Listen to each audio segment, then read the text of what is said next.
കണ്ണുകടിയിലേക്ക് മാന്യ പ്രേക്ഷകർക്ക് സ്വാഗതം. കണ്ണുകടിക്ക് ഈ ലക്കത്തിൽ കാണാൻ കഴിഞ്ഞത് ഇരട്ടക്കുളങ്ങര എന്ന ഗ്രാമത്തിൽ അതിക്രൂരവും കണ്ണിച്ചോരയില്ലാത്തതുമായ ഒരു പ്രവൃത്തിയാണ്. ഇരട്ടക്കുളങ്ങര കുളത്തിൽ കുളിക്കാനിറങ്ങിയ സൂണൻ എന്ന ചെറുപ്പക്കാരന്റെ തോർത്ത് കാണാനില്ല. ഒത്ത വീതിയും ഒത്ത നീളമുള്ള ഇതുപോലൊരു തോർത്ത് ആ നിവാസികൾക്കൊന്നും തന്നെ ഇല്ലെന്നാണ് സൂണന്റെ സുഹൃത്തായ രവിയുടെ വാദം. സാർ, ഞാൻ ഒരുമിച്ചാ പോയി. കഴിഞ്ഞ ഉത്രാടത്തിന് ഉച്ചയ്ക്ക് ഞാൻ വീട്ടിൽ നിൽക്കുമ്പോഴാണ് സൂണം വന്നെന്നെ പറഞ്ഞത് ജംഗ്ഷനിൽ വരെ ഒന്ന് പോകാമെന്ന് പറഞ്ഞു. ജംഗ്ഷനിൽ പോകാമെന്ന് പറഞ്ഞപ്പം ഞാൻ വിചാരിച്ച രണ്ടെണ്ണം അടിക്കാനായിരിക്കും, ഉത്രാടമല്ലേ. അങ്ങനെ ചെന്ന് അവന്റെ കൂടെ ഞാൻ ജംഗ്ഷനിൽ ചെന്നപ്പം അവൻ പറഞ്ഞു തുണിക്കടയിലൊന്ന് കയറാമെന്ന് പറഞ്ഞു.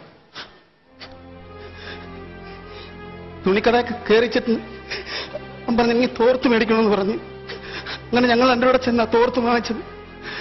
നല്ല ഒത്ത വീതി ഒത്ത നീളമുള്ള തോർത്തായിരുന്നു.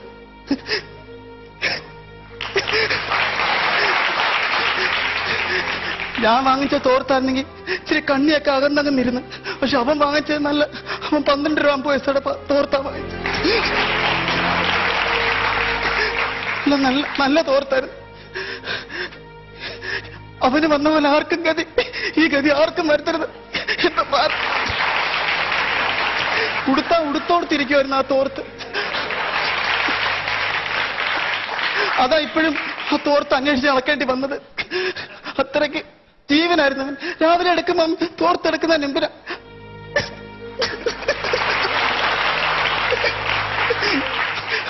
ഒരു 5 മിനിറ്റെങ്കിലും പ്രാർത്ഥിക്കുമായിരുന്നു തോർത്തി തൊട്ട്. തോർത്ത് പോയി ആർക്കും ഗതി വരും. ഇത്രയുള്ള സാറേ എനിക്ക് പറയാം. എനിക്ക് വാക്ക് കിട്ടുന്നേ. ശരി സാറേ. സ്വന്തം കുഞ്ഞിനെ സ്നേഹിക്കുന്നതിനേക്കാൾ കൂടുതൽ സ്നേഹിക്കുകയും താലോലിക്കുകയും ചെയ്ത തോർത്ത് നഷ്ടപ്പെട്ടതിനെ കുറിച്ച് സൂണന്റെ ഭാര്യയ്ക്ക് പറയാനുള്ളത് ഇപ്രകാരമായിരുന്നു.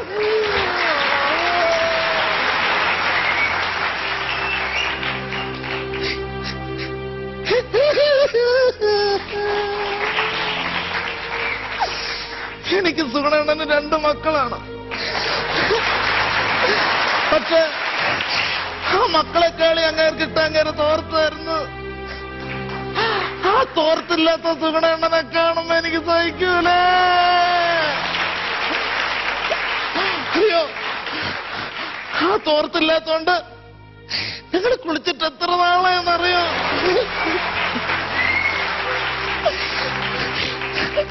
ഞങ്ങളുടെ കോളനിയിലെ പെണ്ണുങ്ങൾക്ക് സുഗുണന്റെ തോർത്ത് കാണുമ്പോ അസൂയാണ്.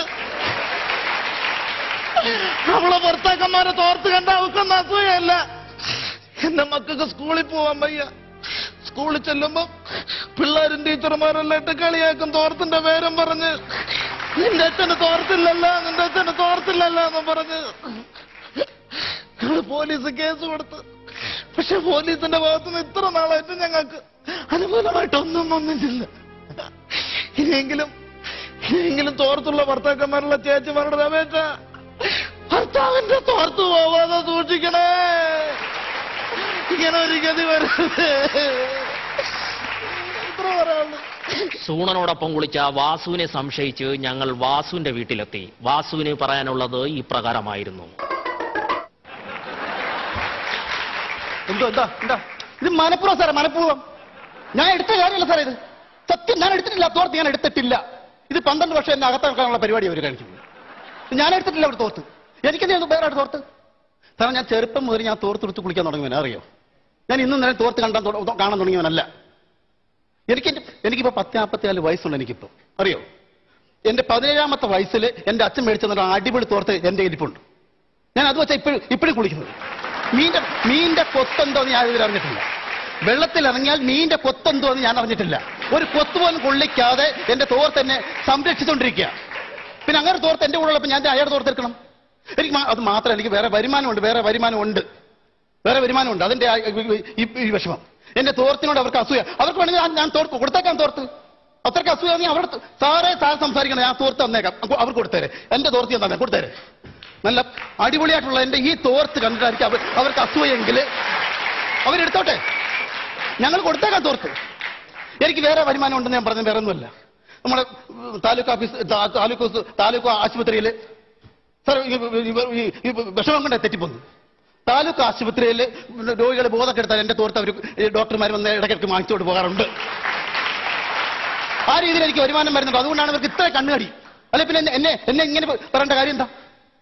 സത്യം സാറേ, ഞാൻ എടുത്തിട്ടില്ല സാറേ. വേണമെങ്കിൽ തോർത്ത് കൊടുത്തോ. അല്ല, ചുമ്മാ മനുഷ്യനെങ്ങനെ വിഷമം കൊണ്ടാ സാറേ, വിഷമം കൊണ്ടാ. കേസ് അന്വേഷിച്ച SI രാജശേഖരന് പറയാനുള്ളത് ഇതായിരുന്നു. 2007 സെപ്റ്റംബർ 17-ാം തീയതിയാണ് ഈ സുഗുണന്റെ ഈ സംശയിക്കപ്പെടുന്ന കാണാതെ പോയ തോർത്ത് മിസ്സാവുന്നത്. അന്ന് നടക്കാതെ പോലീസ് സ്റ്റേഷനിൽ വന്ന് സുഗുണന്റെ ഭാര്യ എന്ന് പറയുന്ന രാധാമണി എന്ന സ്ത്രീ ഞങ്ങൾക്ക് പെറ്റീഷൻ തന്നിരുന്നു. അന്നവര് അതിൽ കേസിൽ പറഞ്ഞിരുന്നതെന്ന് പറഞ്ഞാൽ അതിൽ ചുവന്ന കരയുള്ള തോർത്താണ് സുഗുണന്റെ കാണാതെ പോയത്. പക്ഷെ ഞങ്ങളുടെ പോലീസ് ഡോക്ടറോട് ജൂലി ഇതിന്റെ തെളിവ് കണ്ടുപിടിച്ചതെന്ന് പറഞ്ഞു കഴിഞ്ഞാൽ അതൊരു നീലക്കരയുള്ള തോർത്തിന്റെ ഒരു തുണ്ടാണ് നമുക്ക് അതിന്റെ തെളിവായിട്ട് കിട്ടിയത്. അപ്പോൾ എന്തായാലും ഈ കേസ് ഞങ്ങൾ അന്വേഷിക്കും. കാരണം ഇവിടെ ആക്ഷൻ കൗൺസിൽ രൂപീകരിച്ചു. രാധാമണി എനിക്ക് പെറ്റീഷൻ തന്നു, DGPക്ക് കൊടുത്തു, എല്ലാവർക്കും കൊടുത്തു. രാധാമണിയെ കൊണ്ട് പറ്റുന്ന രീതിയിൽ എല്ലാവർക്കും കൊടുത്തു. അതുകൊണ്ട് എന്തായാലും ഇത്ര കഷ്ടപ്പെട്ട് കൊടുത്ത സ്ഥിതിക്ക് ഞങ്ങൾ ഇത് അന്വേഷിക്കും. തോർത്തിന്റെ കരയാണോ അതോ സുഗുണന്റെ വരയാണോ ശരിയല്ലാത്തതെന്ന് നമുക്ക് കണ്ണാടിയിൽ കാണാം. മാസങ്ങളോളം നനയ്ക്കാതെയും കുളിക്കാതെയും നിൽക്കുന്ന സുഗുണന്റെ വീട്ടുകാരുടെ നാറ്റം സഹിക്കാനാവാതെ അയൽവാസികൾ അവിടുന്ന് ഒഴിഞ്ഞു പോവുകയാണ് ചെയ്തത്. അത് മാത്രമല്ല, സുഗുണന്റെ വീട്ടിന്റെ ഭാഗങ്ങളിൽ സ്ഥലത്തിന് വില ഇടിഞ്ഞുകൊണ്ടിരിക്കുകയാണ്. റിയൽ എസ്റ്റേറ്റ് മാഫിയകൾ പോലും അവിടെ കാലുകുത്തില്ല എന്നാണ് നാട്ടുകാർ പറയുന്നത്. സുഗുണന്റെ കുടുംബത്തിന്റെ ഈ അവസ്ഥ നമുക്കൊന്ന് കാണാം.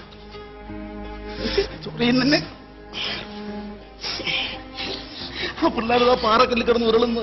പിള്ളേർ കിടന്ന് പാറക്കല്ലിൽ കിടന്ന് ഉരുളുന്നു. എന്തോ ചെയ്യാനാ? മൂത്തമെന്ന് ആഗ്രഹം കുളത്തിൽ ചെന്നൊന്ന് മുങ്ങട്ടെ എന്ന്. വെറുതെ മുങ്ങട്ട് കാര്യമുണ്ടോ? തുടക്കാൻ തോർത്ത് വേണ്ട. എവിടെ ഏത് കാലമാണ് എടുത്തോണ്ട് പോയാലും ഗുണം പിടിക്കത്തില്ല. പ്രിയമുള്ളവരെ, ഒന്ന് ചുണഞ്ഞതാടി. സുഗുണന്റെ ഈ അവസ്ഥ നിങ്ങൾ കാണുന്നുണ്ടല്ലോ. കണ്ണാടിക്കും അതിയായ ദുഃഖമുണ്ട്. ഇവർക്ക് ഈ കുടുംബത്തിനൊരു തോർത്ത് വാങ്ങിക്കാൻ സഹായങ്ങൾ ഞങ്ങൾ അഭ്യർത്ഥിക്കുകയാണ്. ലണ്ടനിൽ നിന്നോ അമേരിക്കയിൽ നിന്നോ സഹായങ്ങൾ ഞങ്ങൾ പ്രതീക്ഷിക്കുന്നു. അയക്കേണ്ട വിലാസം കണ്ണുകടി, പ്ലാവളക്കോണം, തടിയൂർക്കാവ് PO, തിരുവനന്തപുരം. കണ്ണുകടി ഇനി നിങ്ങളെ കൂട്ടിക്കൊണ്ടുപോകുന്നത് TV-യിലെ മറ്റു ചില പ്രോഗ്രാമിലേക്കാണ്. 2 കാലം നഷ്ടപ്പെട്ട് സ്ഥിരമായി ലോങ് ജമ്പിൽ വിന്നറായിക്കൊണ്ടിരിക്കുന്ന ഓട്ടക്കാരൻ ബ്രൂസിലിയാണ് ഇവിടെ പരിചയപ്പെടുത്തുന്നത്.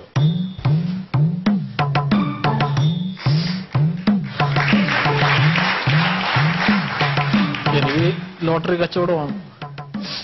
അപ്പം നമുക്ക് വേറെ മറ്റ് ആനുകൂല്യങ്ങളൊന്നുമില്ല. ഈ 2 കാലും നിറങ്ങിയാണ് ഞാൻ നടക്കുന്നത്. 3 പിള്ളേരുണ്ട്. അപ്പൊ സർക്കാരിന്റെ ഭാഗത്തുനിന്ന് നമുക്ക് ഒരു സംഭവം ഇല്ല. സർക്കാരിന്റെ അടുത്ത് ചോദിക്കുമ്പോൾ ഗവൺമെന്റ് എതിർത്തെടുക്കും, ഗവൺമെന്റിന്റെ അടുത്ത് ചോദിക്കുമ്പോൾ സർക്കാർ എതിർത്തെടുക്കും. അപ്പൊ ഇവർ രണ്ടും കൂടെ ഇങ്ങനെ അടിയുണ്ടാക്കി നമുക്ക് മറ്റു ആനുകൂല്യമൊന്നുമില്ല. നമ്മളിങ്ങനെ നിറങ്ങി ജീവിക്കുക. സുഗുണൻ വളരെ വ്യക്തമായി പറയൂ. സുഗുണൻ വളരെ ആലോചിച്ച് വളരെ വ്യക്തമായി പറയൂ.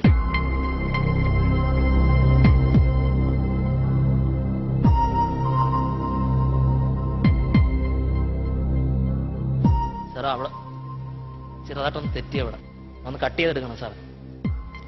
കട്ട് ചെയ്യേണ്ട കാര്യം എന്താ? അല്ലാതെ പിന്നെ ആ ടൈമിംഗിൽ ഇവിടുന്ന് ഒരു മ്യൂസിക് ഇടാനുണ്ടായിരുന്നു. ആയിക്കോട്ടെ, നിങ്ങൾ അതിനിടയ്ക്ക് ഇറങ്ങി വരാൻ പാടില്ല. അങ്ങനെ കട്ട് ചെയ്യാൻ പാടില്ല. നിങ്ങൾ കട്ട് ചെയ്യാൻ പാടില്ല. അതിനിടയ്ക്ക് എന്തെങ്കിലും ആക്ഷൻ കൊടുത്തോ വേറെ ആൾക്കാർക്ക് മ്യൂസിക് എന്തെങ്കിലും പറഞ്ഞാൽ പോലും കുഴപ്പമില്ല. കട്ട് ചെയ്തിട്ട് എടുക്കണം എന്ന് പറഞ്ഞാൽ ഇങ്ങനെ പ്ലേ ചെയ്തോണ്ടിരിക്കല്ലേ, റിയാലിറ്റി ആയിട്ട് പൊക്കോണ്ടിരിക്കല്ലേ.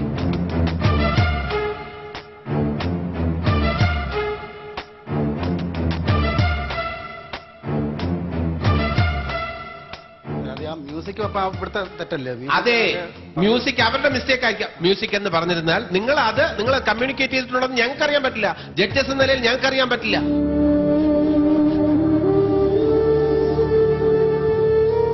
റിഹേഴ്സലിന്റെ ഒരു ചെറിയ കുഴപ്പമുണ്ടായിരുന്നു. അത് പറയൂ, റിഹേഴ്സലിന്റെ കുഴപ്പം പറയൂ. നിങ്ങൾ അതിപ്പോ ഓർക്കസ്ട്രയുടെ മിസ്റ്റേക്ക് ആണോ ആരുടെ മിസ്റ്റേക്ക് ആണോ ഞങ്ങൾക്ക് എങ്ങനെ അറിയാൻ പറ്റും? ഞങ്ങൾ ഈ പ്രവാസി ലോകം എന്നും പറഞ്ഞൊരു പ്രോഗ്രാം സെറ്റ് ചെയ്ത് കൊണ്ടുവന്നത്.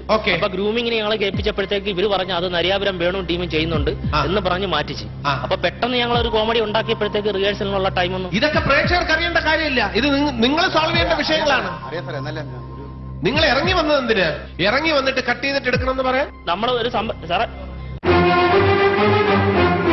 അനൂപിന്റെ അടുത്ത് രതീഷിന്റെ അടുത്ത് ഈ സംഭവം ഞങ്ങൾ കേൾപ്പിച്ചതാ. പെട്ടെന്ന് അവര് മാറ്റാൻ പറയുമ്പോഴത്തേക്ക് ഞങ്ങൾ ചിരിപ്പിക്കാനുള്ള സാധനം എങ്ങനെ എഴുതും സാറേ? വിഷമമുള്ളതുകൊണ്ട് പറയുക. ടെക്നിക്കലായിട്ട് ഒരു ലൈറ്റ് ഓഫ് ആയാൽ നമുക്ക് വീണ്ടും കട്ട് ചെയ്തെടുക്കാം. അതൊക്കെ തെറ്റല്ല. ഇത് നിങ്ങളുടെ നമ്മുടെ ഭാഗത്തു നിന്ന് വന്നാൽ നമ്മൾ കട്ട് ചെയ്തെടുക്കാം. പക്ഷെ നിങ്ങൾ ഇപ്പൊ മറന്നുപോയി എന്ന് പറഞ്ഞാൽ അത് റിയാലിറ്റി ഷോ അല്ലേ നെൽസൺ ചേട്ടാ? എന്താണ് പറഞ്ഞിട്ട് കാര്യമില്ല. ജോബി ഒരു മിനിറ്റ് ജോബി, ഈ ആറ്റിറ്റ്യൂഡ് ശരിയല്ല. ഒരു മിനിറ്റ് ജോബി.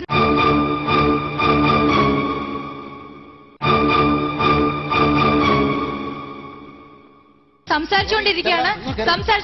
അല്ല, അങ്ങനെ ഇറങ്ങിപ്പോകാനൊന്നും പാടില്ല. ഇത് സ്റ്റേജിൽ നിൽക്കൂ, ഞങ്ങൾ പറയാനുള്ളത് കേൾക്കണം. ശ്രുതിയെടുത്ത് ഞാൻ ഒരു കാര്യം ചോദിച്ചോട്ടോ. ഒരു സംഭവം നമ്മൾ ചെയ്തുകൊണ്ട് വന്ന് പെട്ടെന്ന് ഇവര് മാറ്റാൻ പറയുമ്പോൾ ഞങ്ങളെ ഇവിടെ നിന്ന് എടുത്തിട്ട് വെച്ചു. അതൊക്കെ വിഷയം വേറെയാണല്ലോ. ഇപ്പൊ നമ്മളൊരു കാര്യം ചെയ്യും. നിങ്ങളുടെ ഫസ്റ്റ് അദ്ദേഹത്തിന്റെ ഹലോ അങ്ങനെ അതൊരു വികാരപരമായിട്ടൊന്നും സമീപനം പാടില്ല. ഞാൻ പറയാതെ ഇത് ജഡ്ജസ് പറയുന്നത് കേൾക്കൂ, കംപ്ലീറ്റ് ചെയ്തിട്ട് പോകും. ഇപ്പൊ സംസാരിച്ച് നമുക്ക് സൊല്യൂഷൻ ഉണ്ടാക്കാം. ഒരു മിനിറ്റ് ശ്രുതി, ഒരു മിനിറ്റ്. 3 പ്രാവശ്യം പറയാം സാറേ കയറിയപ്പം 3 പ്രാവശ്യം ചേട്ടൻ അടുത്ത് ഒരു പീസ്. ഒരു സെക്കൻഡ് ഞാൻ ചോദിച്ചോട്ടെ. ഞങ്ങൾക്ക് തെറ്റുപറ്റി. ഇവിടുന്ന് എന്തുകൊണ്ട് തെറ്റുപറ്റി? ഞാൻ ചോദിക്കാം. അത് ഞാനാണ് ചോദിക്കേണ്ടത്, അല്ലെങ്കിൽ ഞങ്ങളാണ് ചോദിക്കേണ്ടത്.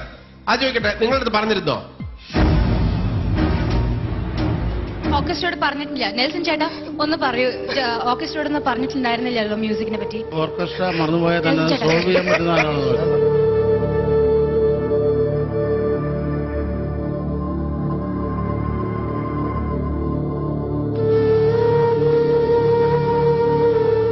ഇങ്ങനെയൊക്കെ ഫീൽ ചെയ്യാൻ പോയി കഴിഞ്ഞാൽ എന്തെല്ലാം കാര്യങ്ങളുണ്ടാവും. നല്ല ടേക്ക് ഓഫ് ആയിരുന്നു നിങ്ങളുടെ പ്രോഗ്രാം. എല്ലാവരും എൻജോയ് ചെയ്തിരിക്കുന്ന ഒരു ഷോ ആയിരുന്നു. ഇത് ഇങ്ങനെ തന്നെ കണ്ടിന്യൂ ചെയ്യേണ്ടി വരും. നിങ്ങളുടെ മിസ്റ്റേക്ക് ആയിരുന്നു, നിങ്ങൾ പറഞ്ഞില്ല. ഒരു മിനിറ്റ് ഈ ചോറ് ബന്ധമൊന്നും എല്ലാ പറ്റും ഇങ്ങനെ ഞെക്കി നോക്കണ്ട.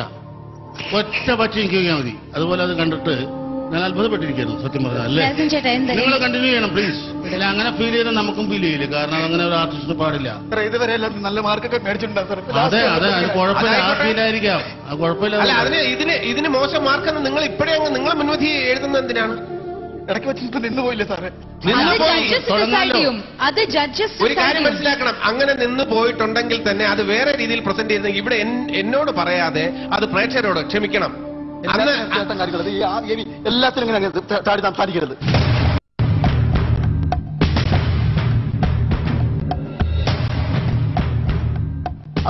ആവശ്യമുള്ള കാര്യം മാത്രം സംസാരിക്കണം. സംസാരിക്കാൻ ഞാൻ ബാക്കിലോട്ട് നമ്മളോട് സംസാരിച്ചാൽ മതി. ഇവിടെ പറഞ്ഞ സാധനം സംസാരിക്കും.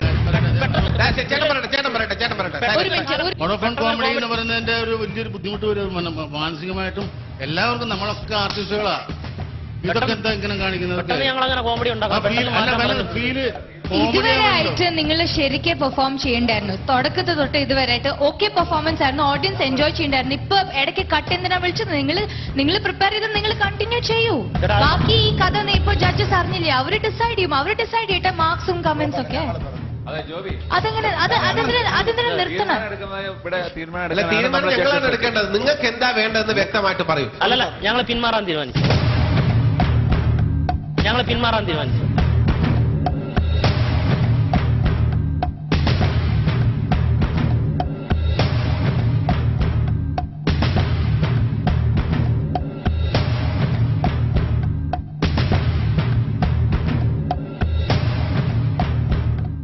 അത് പറ്റില്ല. അത് തെറ്റാണ് ജോബി, അത് തെറ്റാണ്. അത് തെറ്റാണ്. നിങ്ങൾ ഇവിടെ കമ്മിറ്റ്മെന്റ് ചെയ്തു, അത് കംപ്ലീറ്റ് ചെയ്യണം. തെറ്റാണത്.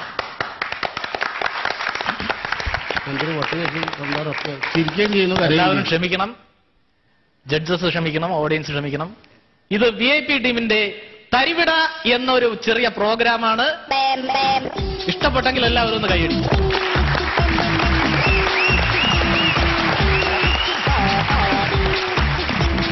ഞങ്ങളുടെ ക്യാമറാമാൻ ഉണ്ട് തരിവിട ഷൂട്ട് ചെയ്ത്. ക്യാമറാമാൻ അജി മനാപ്പള്ളി. അങ്ങനെ വരട്ടെ. എല്ലാവർക്കും സമ്മാനങ്ങളുണ്ട്. ശ്രുതിക്ക് താങ്ക് യു വെരി മച്ച്.